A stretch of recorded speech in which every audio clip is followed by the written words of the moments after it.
ఎంతకాలం అయింది ఈ స్టోరీ జరిగి? ఇదంతాను కలిపి ఒక 2, 3 సంవత్సరాలు అంటే బాగుంది సార్. అప్పటి బాగుంది. నుంచి నడుస్తుంది. బాగుంది. చక్కగా ఉంది అనుకునేటప్పటికి మళ్ళీ ఈ మధ్య మళ్ళీ కొత్తది తీసుకొచ్చారు. ఆ తీసుకురావడంతో ఇంకా మిమ్మల్ని ఆశ్రయించాను నేను. ఏంటి కొత్తగా ఏంటి? ఆయన జైలుకి వెళ్ళాడు కదా. జైలుకెళ్ళాడు. జైలుకెళ్ళిన తర్వాత ఏమో అక్కడ మళ్ళీ చూడ్డానికని కేసు అది పెడుతుంటే ఇది ఎంతవరకు కరెక్ట్ అండి, మా ఆయన మారిపోయారని నేను చెప్పాను అక్కడ పోలీసు అని. అయితే లేదు ఆయన చెప్తే ఆయన అన్నారు, నువ్వు ఇదే విషయంలోనమ్మా నువ్వేం చేస్తావంటే నువ్వు ఎలాగైనా నీతోనే ఉంటాను, నీ పిల్లలు నిన్ను బాగా చూసుకుంటాను. ఇది నువ్వు చెప్తున్నది మర్డర్ కేసు. పోలీసులు మీ ఇంటి దాకా వచ్చారంటే అక్కడ డెడ్ బాడీని చూసుంటారు, హాస్పిటల్కి తీసుకుని ఉంటారు, ఎవరు తోసాడో కనుక్కొని ఉంటారు. అవన్నీ కనుక్కున్నాక మీ ఇంటి దాకా వస్తారు. మీ ఇద్దరు కాపురం నిలబెట్టడానికి మర్డర్ కేసులు పక్కన పెట్టరు. ఈయన ఏమంటున్నారంటే నాతోనండి, నేను నిన్ను బాగా చూసుకోవాలని ఆమెను వదిలించుకొని నీ దగ్గరికి వచ్చి. అంతవరకు బానే ఉంది. ఆవిడ తోసారు, చచ్చిపోయింది అనేది నిజమా కాదా? నిజమే, చనిపోయింది అనేసి. మరి ఆ మర్డర్ కేసు స్టోరీ ఏమైందమ్మా? ఆ మర్డర్ కేసుకి కదా ఆవిడ మళ్ళీ బతికొచ్చిందా? బతికి రాలేదు సార్. బతికి రాకపోగా స్టేషన్లో ఉండేటప్పుడు నా కాలు పట్టుకొని అది చేసి బతిలాడి అందరినీ నువ్వు ఎలా ఒకలా నన్ను బయటికి ఎవరు మీ ఆయన? తీసుకొస్తే నీతోనే జీవితం అంతా పిల్లలతోనే హ్యాపీగా ఉంటాను, బెయిల్ వచ్చిందా? బెయిల్ అది ఇప్పించగలవుగా, ఏం చేయగలవు, డబ్బులు అటు కట్టాలి చెయ్యాలి అన్నారు. నేను నా మెడలో అవన్నీ అమ్మి పెట్టి ఇంట్లోనే ఆస్తులు పాస్తులని మా చుట్టాల దగ్గర వాళ్ళ దగ్గర వీళ్ళ దగ్గర అందరి దగ్గర అప్పులు చేసి అందరిని కనుక్కొని బెయిల్ ఇస్తారా? బెయిల్ నాకు వివరం అయితే తెలియదు సార్. అది ఆపద్ధర్మంగా అని చెప్పేసి ఈయనకి కుటుంబ సభ్యులతో ఉండొచ్చని చెయ్యొచ్చు అని చెప్పేసి అయితే ఆయన్ని తీసుకొచ్చి పంపించారు. ఇలాగా చేశారని ఒక 3 నెలలు 4 నెలలు ఇలాగా చక్కగా బాగున్నారు. సరే బాగుంది, చక్కగా ఉంది, హ్యాపీగా ఉన్నాము అనుకున్నాము. అనుకుంటే చక్కగా పిల్లలతో ఉంటున్నారు, పిల్లలతో గడుపుతున్నారు, ఎంత బాగున్నారు మనిషి, ఫోన్లే భగవంతుడు కరుణించాడు నన్ను అనుకున్నాను. సడన్గా ఒకరోజు ఫోన్ వచ్చింది. ఎవరి దగ్గర నుంచి? ఈయన మా వారి సెల్కి ఫోన్ వచ్చింది. ఈయన స్నానం చేస్తున్నారు. ఎవరి దగ్గర నుంచి ఫోన్ వచ్చింది? అది ఎవరిదే నుంచో తెలియదు కానీ ఫోన్లో ఏంటంటే ఇంకా బయట తిరుగుతుంటావా, టైం అయింది ఇంటికి రావా, భోజనం చేయవా అని వచ్చింది. నువ్వు ఎత్తావు? నేనే ఎత్తాను. ఫోన్ మాట్లాడారా, మెసేజ్ వచ్చిందా? ఫోనే మాట్లాడారు. నేను ఫోన్ ఎత్తగానే ఇంకా అవతల ఆవిడ ఏమని అన్నారంటే, ఇంకా అయ్యిందే కదా ఫోను, ఇంకా బయట తిరుగుతుంటావా, డైరెక్ట్ గా హలో అనకుండా డైరెక్ట్ గా మాట్లాడారు. ఏమయ్యా ఇంకా బయట ఉంటావా, ఇంకా అంతవరకు, ఇంకా రా ఇంటికి రా చాలు అనేసి ఫోన్ మాట్లాడి. ఫోన్ వచ్చి ఎంతకాలం అయింది మీకు? దగ్గర 3 నెలల పైన అవుతుంది.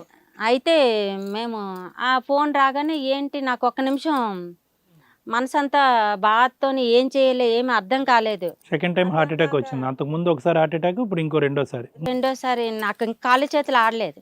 ఆడకపోగా సరే నాకు ఎవరమ్మా ఎవరో ఫోన్ చేసావు నువ్వు అని అడుగుతావు కదా బేసిక్ గా. ఆవిడ ఇంకా చాలు ఇంటికి రా అని చెప్పేసి ఆవిడ ఫోన్ పెట్టేసింది. ఇంకా ఆ పెట్టడంతో నాకు అనుమానం వచ్చి మళ్ళీ ఏం చేసాను, ఇలా కాదు ఏం జరుగుతుంది, ఇది ఫస్ట్ ఇంతకు ముందు వినలేదు నేను బాత్రూమ్ నుంచి ఈడ్చుకుని వచ్చేవలసింది బయటికి అని చెప్పేసి సరే అని చెప్పి ఆ ఫోన్ నెంబర్ అది తీసుకొని మా అబ్బాయికి ఇచ్చా. మా అబ్బాయికి ఇస్తే ఇది ఎక్కడి నుంచి వస్తుందని తెలుసుకుంటారు కదా, అలాగా చెప్పు లొకేషన్. ఎందుకు మీ ఆయన బాత్రూమ్ నుంచి వచ్చినాక అడిగావా? అడగలేదండి, కనిపెట్టాలని ఈసారికి పక్కాగా కనిపెట్టాలి నేను ఈసారికి. ఎందుకు మర్డర్ కేసు ఉందా రన్నింగ్ లోనే? ఇంకా రన్నింగ్ లోనే ఉంది. అదంతా డబ్బులు పెట్టి ఆయన మా ఊరు పెద్ద ఆయన్ని పెట్టి తీసుకొచ్చుకున్నాను ఇదంతా. మీ అబ్బాయి ఏం కనుక్కున్నాడు? అడ్రస్ అది రాసి ఇచ్చాడు. దాంతో నేనేం చేశానంటే కనిపెట్టడం మొదలు పెట్టాను. మొదలు పెడితే ఆగోండి ఆవిడ్ని 3 నెలలు ఆవిడ్ని చాలా ఏళ్ల క్రితం పెళ్లి చేసుకున్నానని. మర్డర్ కంటే దీనికే ఎక్కువ భయపడినట్టున్నావు నువ్వు. మర్డర్ దానికి కూడా ఎంత ఇన్వెస్టిగేట్ చేయలేదు. ఇప్పుడు ఏంటంటే కొడుకుని ఆవిడ 2 పిల్లలతోని ఆవిడని చేసుకొని ఆవిడతోని హ్యాపీగా ఉన్నారనేసి తేలింది. ఆవిడకి 2 పిల్లలు మీ ఆయన ద్వారానా? ఆవిడకి ఆల్రెడీ పెళ్ళి 2 ఆవిడకి పెళ్ళై 2 పిల్లలు ఉన్నారు. ఆవిడతో ఈయనకి అక్రమ సంబంధం ఉంది. అసలు ఆవిడే నేను రాంగ్ అంటుంది, ఆవిడే బెస్ట్ అంట. 12 ఏళ్ల క్రితం నువ్వు చెప్తున్న స్టోరీ టైంకి ఈవిడ ఉంది. ఉన్నాను, నువ్వు రాంగ్ మధ్యలో వచ్చావు, నువ్వు చచ్చిపోయిన దానివి. నువ్వే సెకండ్, నేనే ఫస్ట్ అంటుందంట ఆవిడ. ఆవిడకి 2 పిల్లలు ఉన్నారు అంటే నీ పిల్లల కంటే పెద్ద పిల్లలేనా మరి? ఆవిడ పిల్లలు పెద్ద పిల్లలు అని చెప్పట్లేదు, నువ్వు రాంగ్ మధ్యలో వచ్చావు, మా ఆయనకి ఎవరైనా నువ్వు నన్ను అడుగుతుంది. ఓహో సరే, ఆ పిల్లలు ఆయనకి పుట్టారని చెప్తుందా? అది నీకు అనవసరమైన సబ్జెక్ట్, నువ్వు ఎవరు అసలు మా ఆయన దగ్గరకు వచ్చావని రివర్స్ అయిపోయింది. ఇప్పుడు 12 ఏళ్లలో నీకు ఏ రోజు ఆ ఫోన్ దొరకలే?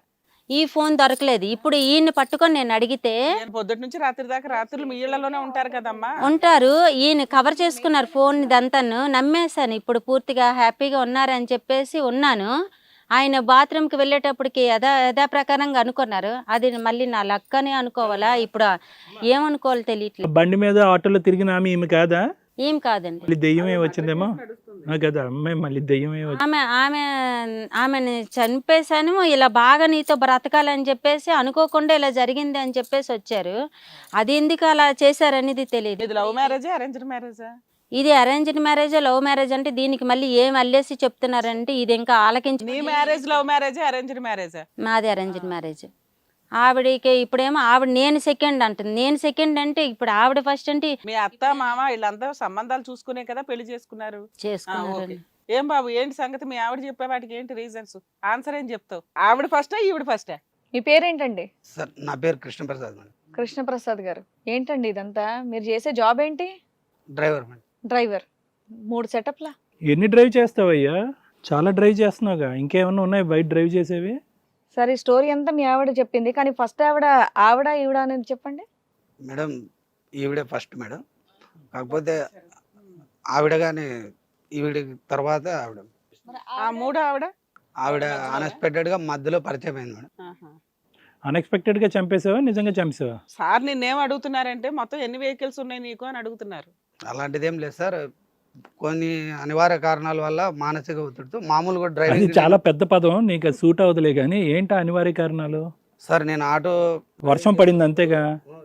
ఆటో డ్రైవింగ్ చేసేప్పుడు ఒక ప్యాసింజర్ ఎక్కాడు సార్. ఆ కస్టమర్ వచ్చి ఒక హౌస్ ముందర నిలబడమన్నాడు. రైట్. అక్కడ దింపేసి ఆయన 500 నోట్ ఇచ్చాడు. చేంజ్ లేదు సార్ అంటే, 1 నిమిషం ఉండే పంపిస్తాను అన్నాడు. అని వేరే ఆవిడ వచ్చి పైసలు ఇచ్చి వెళ్ళిపోయింది సార్. సర్లే అని నేను వెళ్ళిపోయాను సార్, తీసుకొని వెళ్ళిపోయాను. మళ్ళా ఒక వారం తర్వాత ఇంకొక ఆయన వచ్చి అదే ఇంటి ముందర దిగాడు సార్. ఓ అక్కడ నీకు సీన్ అర్థమైపోయింది. అప్పుడు ఆవిడేమో ఆ వాకిలి దగ్గర ఉంది సార్. నన్ను చూసి కొంచెం నవ్వింది సార్. నవ్వింది. ఈయన లోపలికి వెళ్ళాడు, ఆమె వాకిలి వేసుకుంది సార్. నేను మామూలుగా వెళ్ళిపోయాను సార్. వెళ్ళిపోయిన తర్వాత ఒకరోజు మార్కెట్కి కాయగూరలు తేవడానికి వెళ్ళాను సార్. అక్కడ వచ్చి మీరు డ్రైవర్ కదా అంటే, అవును మేడం. ఈసారి ఖచ్చితంగా వర్షం పడి ఉంటుంది. మాట్లాడింది సార్. ఆమె ఏదో మామూలుగా మాట్లాడింది కదా క్యాజువల్గా, నన్ను ఇంటి దగ్గర డ్రాప్ చేయండి, మీకు మా ఇల్లు తెలుసు కదా, కాయగూరలు ఉన్నాయి అంటే నేను వెళ్ళాను సార్. అలా ఆమె తిరుగుతూ ఆటోలో పరిచయం అయింది సార్. పరిచయం అయిన తర్వాత ఒకరోజు ఈ వేష్య అని నాకు ఆల్రెడీ ఇంకా తెలిసిపోయింది కదా సార్. కొంచెం ఇలా ఆమె నన్ను వాడుకుంటుందని నాకు తెలియదు సార్. ఒకరోజు వచ్చి వాటర్ తీసుకోండి అని ఇచ్చింది సార్. మత్తుతో పడిపోయావా? తాగాను సార్. అది ఏం కలిపింది తెలుసు సార్. అలాగే వెళ్ళిపోయాను సార్. ఆమె వెంటే ఆమె చెప్పినట్లల్లా విన్నాను సార్. ఆమె ఎప్పుడు ఫోన్ చేసినా తీసుకెళ్లేవాడిని, దింపేవాడిని. భలే చెప్తున్నారండి కథలు. కాదు, ఏం అమ్మేది ఆవిడ? వంకాయలా? లేదు సార్, కాయగూరలకు వెళ్ళి మార్కెట్ చేస్తుంటే తీసుకెళ్ళాను సార్. ఇంటి దగ్గర దింపండి అంటే దింపాను. ఈవిడ ఫస్ట్ ఈవిడ చేసుకుని ఎంతకాలం అయింది? ఆవిడ చేసుకుని ఎంతకాలం అయింది? ఈమెను చేసుకుని 12 ఏళ్ళు లేదు మేడం, 11 ఏళ్ళు లేదు. సంవత్సరం గ్యాప్లో ఎట్లా చేసుకున్నావా నువ్వు? పైగా ఎప్పుడు నైట్ టైం ఉన్నావు, మీ ఆవిడకి అసలు డౌట్ రాలేదు. ఎట్లా మెయింటైన్ చేసావు రెండో ఆవిడని? ఇక డే డ్యూటీ అని చెప్పాడు, అక్కడ నైట్ డ్యూటీ అని చెప్పాడు అంతే. నైట్ ఇంట్లో ఉంటున్నాడుగా. అదే ఆవిడకి నైట్ డ్యూటీ అని చెప్పేసి ఇక్కడికి వచ్చాడు.